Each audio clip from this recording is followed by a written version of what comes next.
Hello everybody, my name is Roy Johnson, and welcome to Movie Mumbles, where the mumbles have movies and the movies have mumbles. I'm so happy right now. It's kind of like Stockholm Syndrome. Eventually you just get used to it. The first time I said that on, I think it was the Iron Giant episode, I actually rewatched a little bit of the Iron Giant episode the other day. Yeah.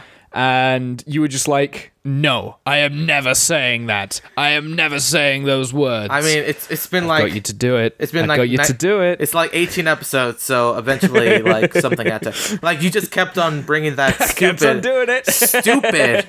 stupid line. Back and back and back, like an annoying character that'll never leave.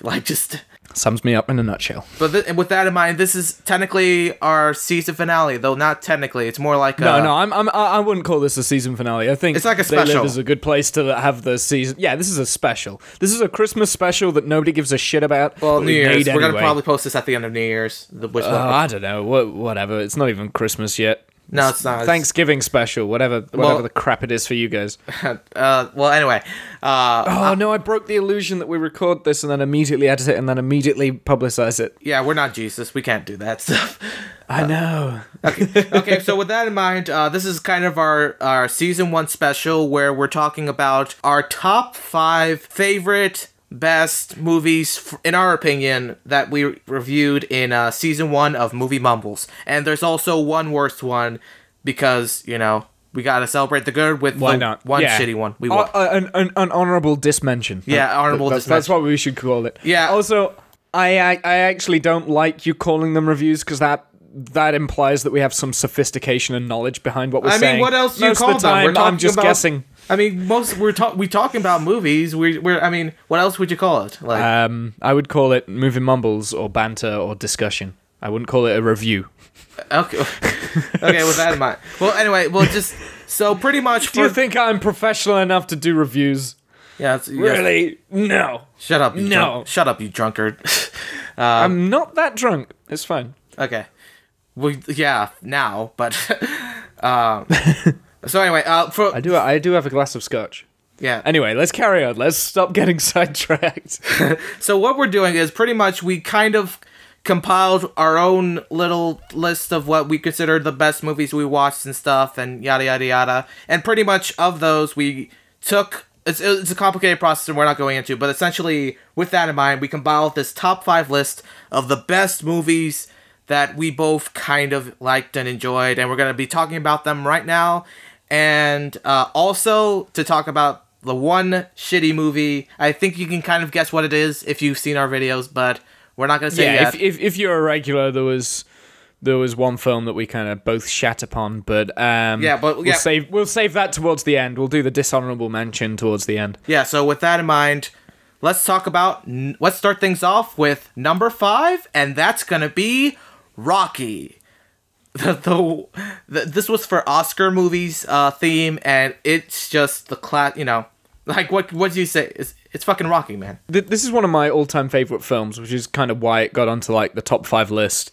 So basically, it's about Rocky Balboa, who is a small-time boxer who's getting a little bit old. He's passed up his number of chances, and then all of a sudden he gets picked by the heavyweight champion Apollo Creed to go into a bout with him. It's not so much about the boxing though, it's more about his relationships with his friends. I like how you're going into so much detail to explain the plot of Rocky. Nobody knows. Really is. Nobody knows the plot of that film. Well, I just thought I'd reintroduce the film, Okay, because someone might be watching this that hasn't actually seen the film. So if that's the case, then you should definitely watch it. Interest it. But yeah, no. The reason why I like this film so much, and the reason why I still enjoyed it when I rewatched it for, was this the first time you watched this film? Yeah, Rocky? my first time. That was my first time watching it. Yeah. Wait, it was or it wasn't? It was. It was. Sorry, I misheard. No worries. Yeah, so, for me, I've seen this about 6-7 times. It's probably one of my favorite underdog stories. But then, when I kind of sat down and you kind of, watch it and absorb it, you're just this is actually this is a masterpiece. This deserved to get. I was surprised. It is, like, especially when you compare it to like the later films, which go in a completely like it goes really, really like insane and like more typical blockbuster sports movie and stuff. But with this one, it's much more down to earth, much more dramatic, much more character driven. Like Rocky is not just this excellent boxer who can beat people up. He's a human being, you know. He's like flawed, and he's just, you know, there's a like everyman quality to his character, and it's, you know, it's a great little underdog story. It's got everything that makes it, you know, work. I still to this day have issues with how they handled Adrian and Rocky's romance. That's still kind of an issue with me, because I feel like that's the most dated aspect, like especially that whole scene where Rocky's trying to, you know, pressure her into a relationship. It's just like, that's kind of dated, but everything else about it is a timeless classic. So, well, I explained at the time, so I won't go too much, like, that, everything I was going to say, like, countering that, I kind of explained in the podcast itself. I know. So even with that exclamation, I still feel like this. Yeah. Like, I know. I kind of understand where you're coming from, and I'm not saying that it's an honorable thing. Hold on, it says 1977 for Rocky. For me, I don't know. Doesn't matter. Ignore me. I got side swiped. Whatever. My whole PC's breaking. I think I'm gonna crash. Okay, sure. Are you sure everything's cool? I think I'm crashing. I could not hear you for some of that. Hey, am I still alive? Are you still talking? I think I'm back alive. Okay. Okay, let me just refresh it just in case. Okay, I just want to make sure everything's cool. I'm refreshing it. It was my end. My PC was crashing. Okay. So it wasn't the connection. Like, it was literally my PC that was about to blue screen, but I managed to stop it. Oh, that's nice. Okay. Yeah. Is that affecting the recording? Is it? No. Hopefully it should be okay. There's nothing really I can do about it. Like, if you want us to stop the recording now, and then we can... 18 episodes, and now we're having technical difficulties. I know. It's my PC. It's getting... Oh, fuck, I'm going again. So, yeah, there was some technical difficulties that we just experienced, but let's just continue on. Let's just continue on with our... what was I saying? I was saying something...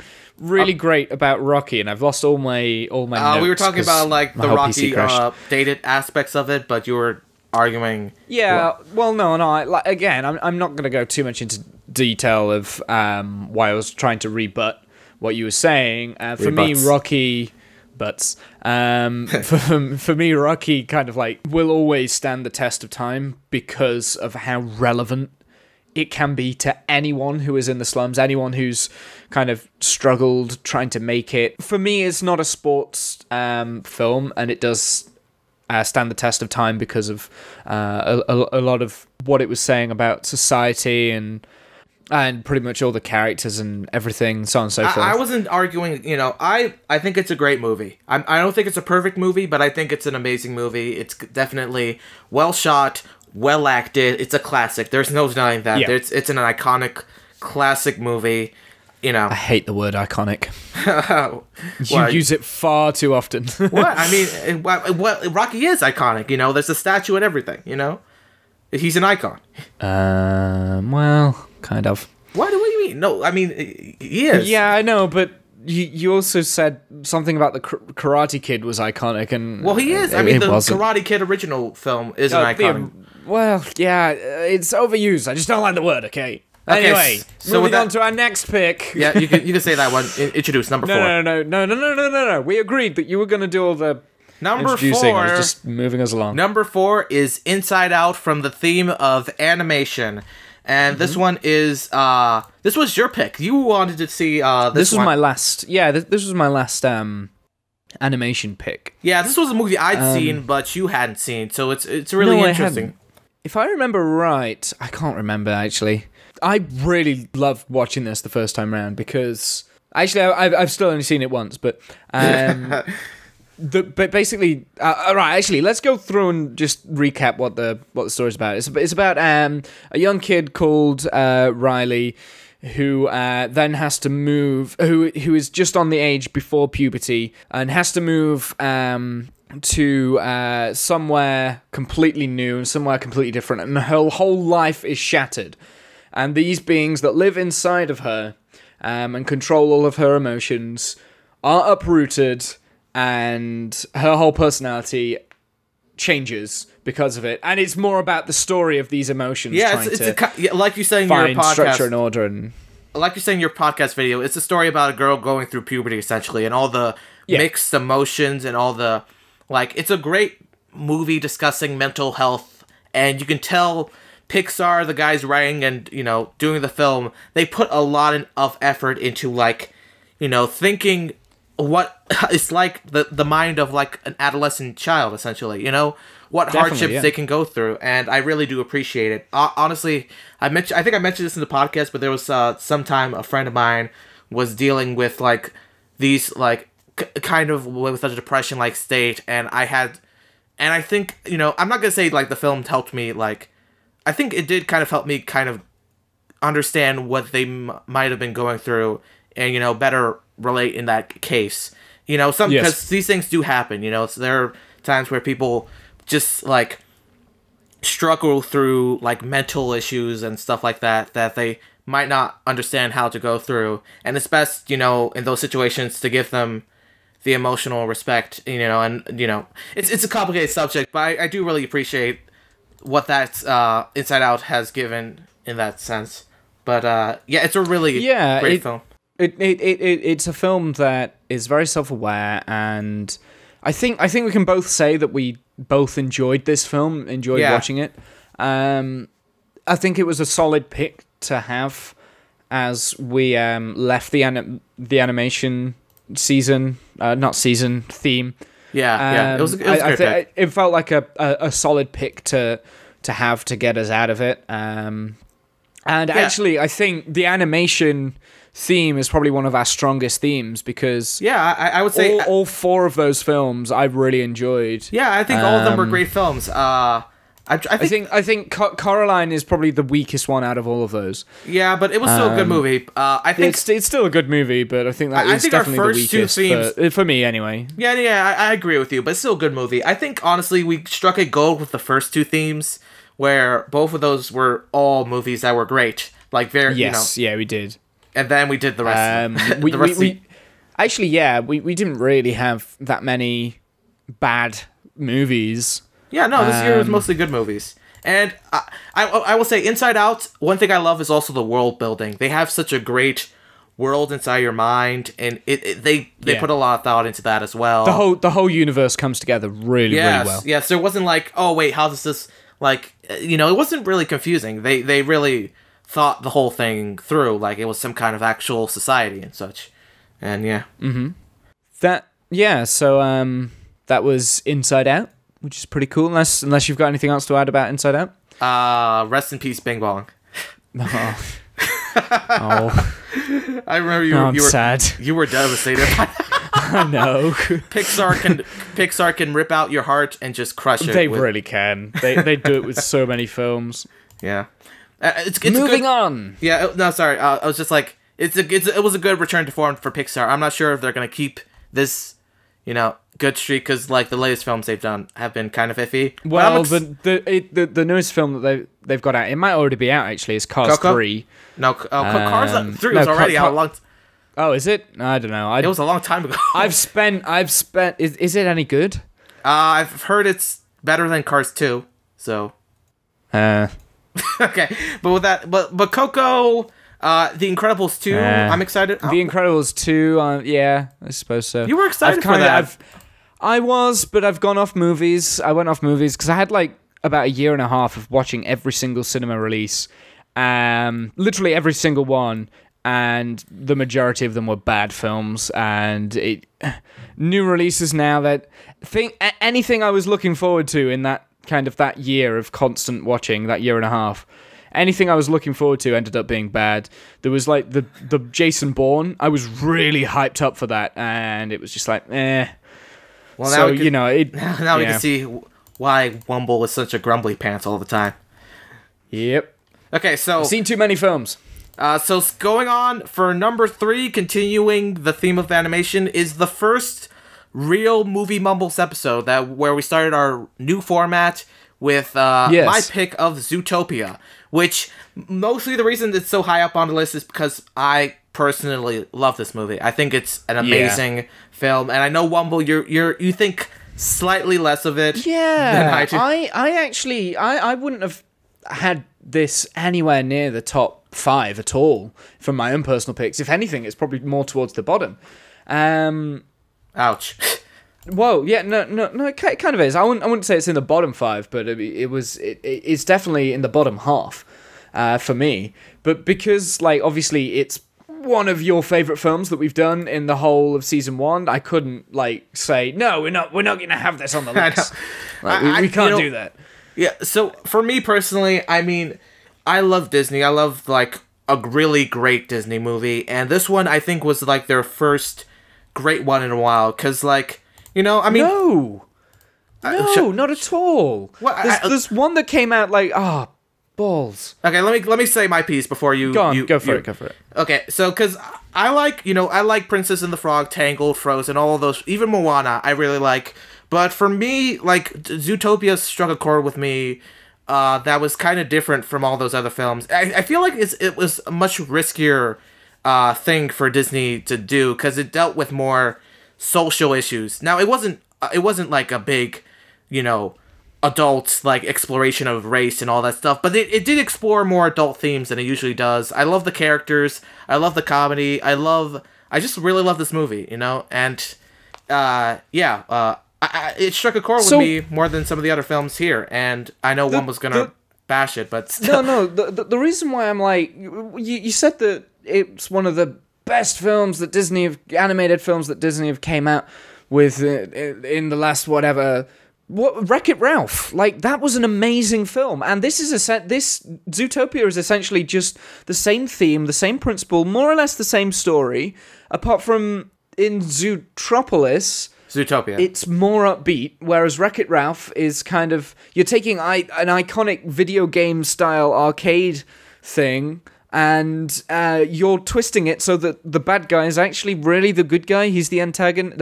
He's the protagonist. I think I'm gonna. Okay, so I think we're gonna have a reverse situation here, because I like the movie, but I don't really have that much of a connection to it. I don't see it as anything as special. I'm mostly more into it because of the video game references that they have throughout it than for the story. Because I don't see myself rewatching that as much. You see.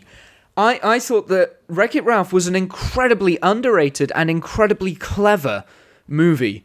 Like, it's just the way that they have that role reversal of the bad guy ends up being the good guy. He's fed up of being the bad guy, and he wants to be more of himself, and he goes out exploring, trying to find himself in the world, but that's been done. He doesn't, and that's incredibly... depressing to think about. That's kind of been done before in like Megamind and like Despicable Me like 2 years ago, where like the bad guy's like the good guy in the main case. Yeah, but Despicable Me is irritating because they have the minions.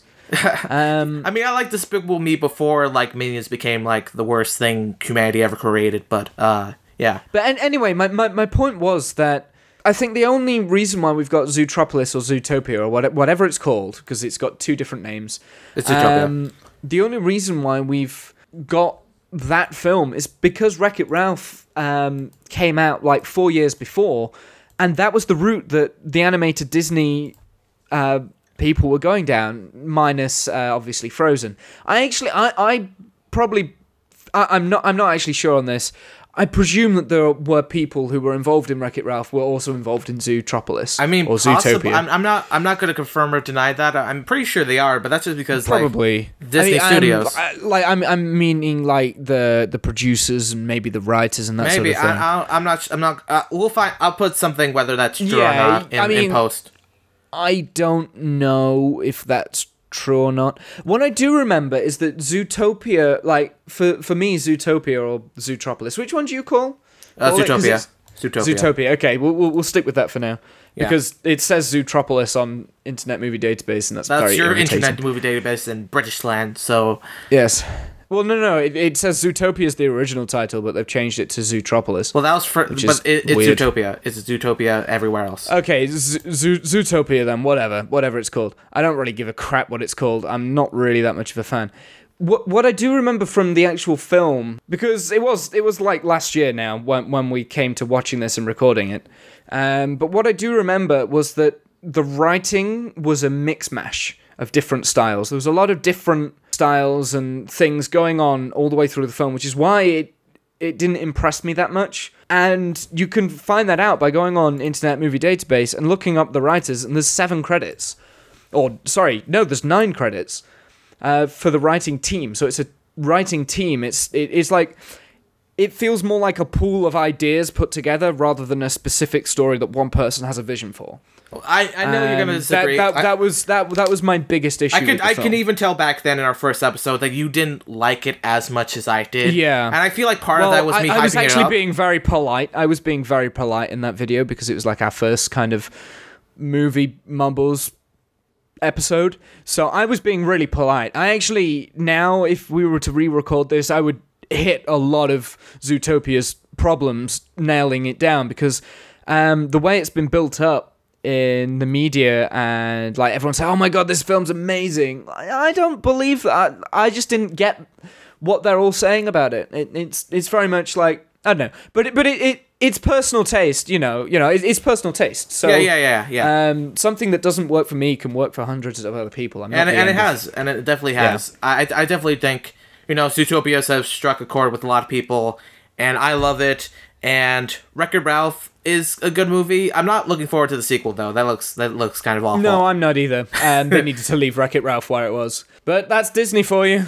I'm sure there'll be a Zootopia 2, 3, 4, and 5 as well. They'll have a whole universe of Zootopias. With Wreck-It Ralph 2, they're exploring the internet, which works so well in movies like the Emoji Movie, which... Oh, God. I've not seen that, and I'm happy I haven't. Well, maybe if we do animation too. I'm just kidding, but we're not doing another animation. Are you sure about that? Maybe season 2. We'll see. Anyway, so so let's go on with that in mind. Let's go on to number 2, which is Police Story from the theme of Jackie Chan. Now, Jackie Chan theme was very polarizing. I know that, mainly because I wanted it to include American movies, and I thought they weren't. I think when it came to my picks, we picked the best that could have been offered for American movies. I know Womble disagrees, but definitely I will agree with you. The Hong Kong movies were definitely better, and of the 2 you picked, Police Story was definitely the favorite of the bunch. Police Story is by far the best out of all 3 of the Jackie Chan films. I'll let you in on a little bit of a secret, because I only picked Meals on Wheels because I hadn't seen it and I had it on DVD. I just kind of wanted to watch it.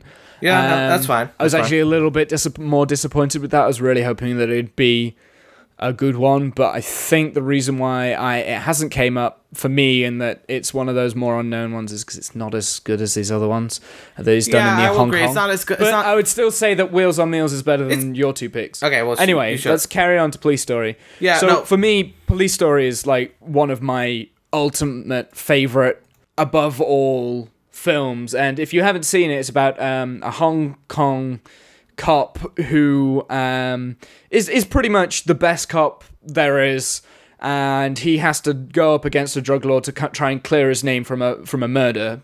It's his character that goes from this brilliant detective that is thrust through so much stuff, and then right at the end kind of just explodes into this epic finale, and it all feels justified because he's worked his way up from being like a really great cop knocked down to being on the run to really fighting and building it right up until the finale, and it's like definitely one of the most fuel impact Jackie Chan films. I definitely agree. One of my favorite. Yeah, it's a great mix of action and comedy. Definitely, like, Jackie Chan's style of fighting is so unique. It's well choreographed, and it can be both epic and hilarious at the same time. That's the thing. Like, there's so many great scenes that are just so meticulous, like rhythm to each moment, which I think you mentioned in the podcast.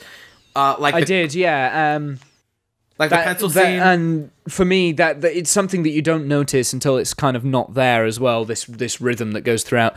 It's something that is very, very carefully thought of and put into action over a long period of time. And you can tell you get that from the end product. Yeah, and I know you were really pissed off during the review because I watched the English dub over that because you made it's about the rhythm. In terms of fairness, it's actually like kind of talking about movies. It was kind of nice to be able to see the two sides because have you actually even seen the original Cantonese version yet? No, but I've just been busy. That's why. God damn it. Well, I'd still suggest that you go and watch that. I do want to see it eventually. It makes a lot more sense and there's a lot more speed to it. No, I've seen both versions, I believe you. So it's definitely the better version. It's possibly also why, for me, it's such a memorable film on the list of movies we've done.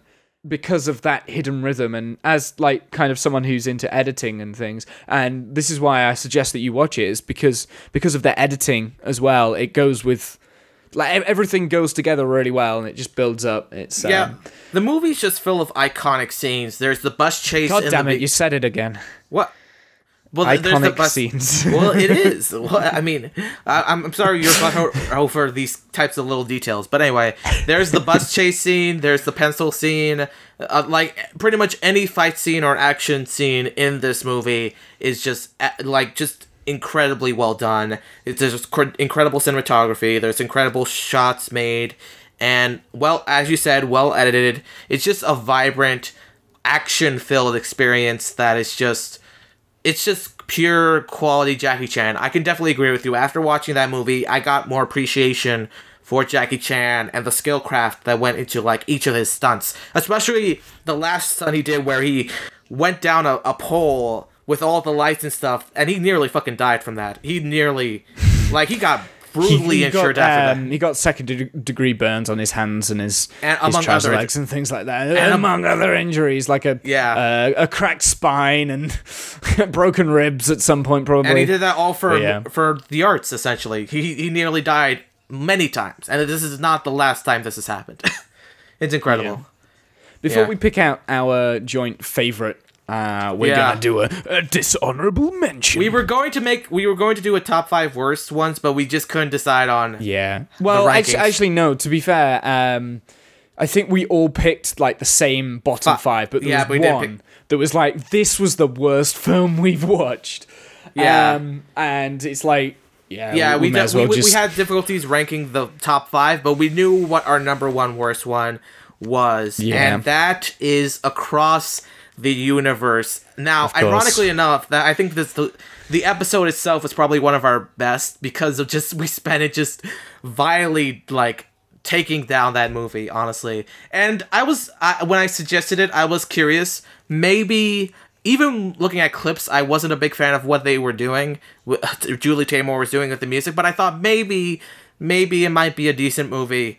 But god damn it, it is not. Oh god, it was painful. When you mentioned it, and I was like, I've never heard of this film, and I'm a huge fan of the Beatles, and I'm a huge fan of cinema. If I haven't heard of this, it's probably not a good film. And I'm looking on IMDb right now, and this has a 7.4 out of 10, which is exactly why you do not trust the freaking ratings on these things. Because, especially IMDb, it's all rated on soppy-eyed nonsense people who know nothing about cinema. Like, all of the ratings for Across the Universe are probably by idiots who don't understand film, have seen like 5 films in all of their life, and then they've seen this, and it's the biggest fantasy musical I've ever seen kind of thing. No, it's not. It's every single story about love crammed into one film. Every single story just crammed right in there. And of course, the Beatles of just using every single song in their frickin' songbook. It's just lazy. It was lazy filmmaking. And this is weirdly enough, because I had to really think about. We should probably actually say what it's about. So it's about like this. Actually, I'm not even sure. It's about this romance that goes on. Yeah, it's okay. I'll explain. Between a British and an American girl. Yeah, you go ahead. So it's about Jude and Lucy, get it, because they're Beatles songs, and pretty much they fall in love. There's this whole lame romance, and then the Vietnam War happened, and like this asshole And named then Max, someone dies, or or so. No, I don't think he dies. No one dies, but like, no one dies. It's just like the '60s. Every single issue in the '60s compiled into this really lame romance story. And every other bullshit thing. No, there was someone who died right at the beginning. It was Lucy's boyfriend right at the beginning. Mrs. Boyfriend. Mr. Boyfriend. Yeah, that significant character who did anything. Also, side note, the only reason I remember these characters' names is because of the songs, not because of the characters. Yeah, no, I agree with you. I'm a big Beatles fan, and I thought, maybe this would be like a cool cover version, but it's not interesting. It's just like, it's like Glee covers, and I explained it's like the Beatles meets Rent, which meets Glee, and it's like the worst possible combination. I'm not a fan of Glee at all. I know. I never watched Glee. You're actually dirtying Glee's name by saying it's Glee cover music here. I mean, how is it different? Yeah, these songs are played by actors who can't sing, can't act, don't have any form of emotion. They're taking very complicated and interesting songs out of context, just as sham into a clusterfuck of Beatles references with no solid story and far too much going on and far too many characters. It's like that's what this film is. The most pretentious movie out there. Just take every single. Oh, this is going to make such an amazing shot, instead of, like, Julie Taymor was more focused on making a movie that was so visually out there and stuff like that, rather than an interesting movie itself, honestly. And it was painful, honestly. It was just so dreadfully dull. I was reading one of the comments on the video we made, and it said something like, I haven't seen the film, but I really enjoyed the podcast. And I just put a comment saying something along these lines. I'm paraphrasing. Saying, yeah, just don't watch the film. Yeah, I agree. I mean, I would say every other film I would recommend over this one. Like, you do not need to see this movie. You can disagree. I'd say there's worse films. Like I know that, the Smosh movie is pretty bad. Oh, out of the movies that we've done. Yeah, this is the worst. This is by far the worst. Yeah. This is the one that I'm kind of ashamed we watch, because it's giving recognition to a film that should not have any. Yeah, as you can tell, we were not big fans of this movie. No. So let's move on. We've got that out of our systems. Let's move on to our number one pick. Roy, do you want number one pick? Continuing the ideas of action movies, we've got the 2015 action movie masterpiece, I would say, and that is Mad Max Fury Road, for the theme of Oscar movies. Now, this one, I mean, it's not, you can argue whether it's an Oscar movie. It was nominated for Best Picture, but I just wanted to pick it because I wanted to finally see it, because it is such a hyped, like, everyone seemed to love this movie from watching it, and I can definitely agree from watching it. It is such an exhilarating thrill ride of a movie. It is so insane. It's like they took, like, I'm just gonna compare this to Across the Universe. Like, they both tried to explore visual ideas, but I think, like, George Miller handled it much, much better than Julie Taymor ever could, honestly. So, George Miller, he is 80-something.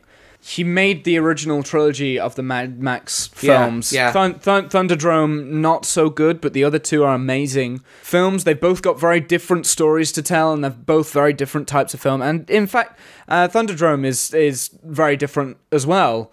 The third one with Tina Turner. Like, all three of them are very different films, and he made them good and kept them going. So 30 years down the line, he's now in his 80s, and he comes out with this masterpiece in 2015. Like, and it is a masterpiece. For me, it's a masterpiece. And you said that you don't relate it as an Oscar film. I would have loved to have seen this win Best Oscar. Yeah, what did that year? What did win that year? I have no idea. Probably something about war. War Horse? It usually is. Hold on. I'll have a look in a minute. It did actually win a few of the Oscars. So it won like best film editing, best costume design, best makeup, sound mixing, sound editing. That's it. Those are the ones that it actually won. But for the actual best picture, I can't actually remember. I think I'm gonna Google. Yeah, Google it. Yeah, but yeah, honestly, it is such an exhilarating. It's Spotlight won that year, but that Spotlight. Yeah, you see, I would. I don't rate remember Mad that. Max better than Yeah, a lot of people saw it. Actually, no, not very many people did see Spotlight, but that's a whole nother thing anyway. Yeah, but anyway. For me, it's one of the few films that I've seen the trailer for, and I'm like, yes, I can't wait for this. And then it comes out, and you're blown away. It's one of those rare moments. Yeah, I wasn't cinema. hyped by the trailer. I didn't watch the trailers because I wasn't really hyped for the movie. Yeah. I wasn't a Mad Max fan before this movie. And I'd watched the films, but I wouldn't say I was a fan. I was aware of the Mad Max universe. So I had no reason to be excited. When I heard about Mad Max Fury Road coming out, I was like, oh, really? They're doing another Mad Max film? It's not even Mel Gibson, it's Tom Hardy. I mean, to and be then fair, I saw that trailer, and I'm just like, holy shit. And I think this is a great way you do like a pseudo reboot, essentially, because this is kind of a reboot, essentially, because they got rid of. It's in the same universe. It's like James Bond. I know, but like, you know, that's like it's like not James a reboot. Bond. It's it is kind of a reboot. It's kind of a reboot. That's the best way to do it. You know, because it's like 30 years, and they got rid of Mel Gibson because of obvious reasons, and just he's old. Well, also because of other reasons why they got rid of Mel Gibson, but he's anyway. actually a really good director, by the way. Yeah, just so we're aware. He's directed some amazing films. I don't like him as a person, just essentially. I don't like most of Hollywood actors as people, to be honest. So, well, yeah, especially in recent times. Anyway, let's continue with just Mad Max, and yeah. So honestly, like, it's such a this vibrant, is the colorful overall film. This is the overall film that both of us fully 100% enjoyed, which is why it's taken our number one. Ironically spot. enough, I think we both ranked it like number 2 on our list, but it was still like yeah, we both ranked it number 2 because we had different movies in that spots. So yeah. This was the one where we sat down and we were like, actually, yeah, this is jointly between us. We had we both collectively had the most amount of fun watching this. Yes, film. I definitely agree. It's a fun, colorful, insane movie. There are some great characters. Furiosa is one of the best female characters in recent memory, honestly, and Ray's pretty cool, but she's a bit of a Mary Sue sometimes. It's just a great ensemble, great visual. Just so much of this movie. I can't list a single flaw, and if it is a flaw, it's so minuscule compared to the greatness that was offered on screen, honestly. And yeah, I think we can both agree this was definitely the best movie of season 1. It's a shame you didn't see this in the cinema, because it like the full IMAX experience, which is what I watched it in, it blew me away. I was astounded all the way through. You're constantly holding your breath, and you're just like, it never stops. That constant rhythm going through the back. And then they use things. It's also clever as well, because they use parts of the movie where you're like, oh yeah, that looks cool. That's oh my god, they're actually using that now. Holy shit, this is amazing. Like guitar guy. Yeah, the guitar guy. He's the best character ever. I was thinking of. the best character. Because he's like, he was cool, and then he's used in the film as an actual plot piece. And it's just like, oh wow. Yeah, it's great. I definitely agree. So, yeah. I think we can both agree that this was the number 1 best movie that we both watched for Movie Mumbles. And season one, and now we're done with season 1. Next time we're back, we're gonna be talking season 2, the start of season 2, with the Rocky Horror Picture Show, and I can't wait. We already picked that. I know, but at the end of the last. I know, but still, I'm just reiterating because some people might not have watched the end of that one. But they... Yeah, it's fun. It's Rocky Horror Show's next, boys. I'm excited for season 2. It's officially getting ready. Whenever that happens.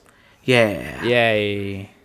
Yeah. Which is in a couple of days for us, because we're going to record it in a couple of days. Don't tell them. Don't tell them that immersion stuff. again. They don't need to know. Yeah, so with that in mind, any last I'm breaking words, again. Womble? Should stop the recording now. Bye! Adios, muchachos.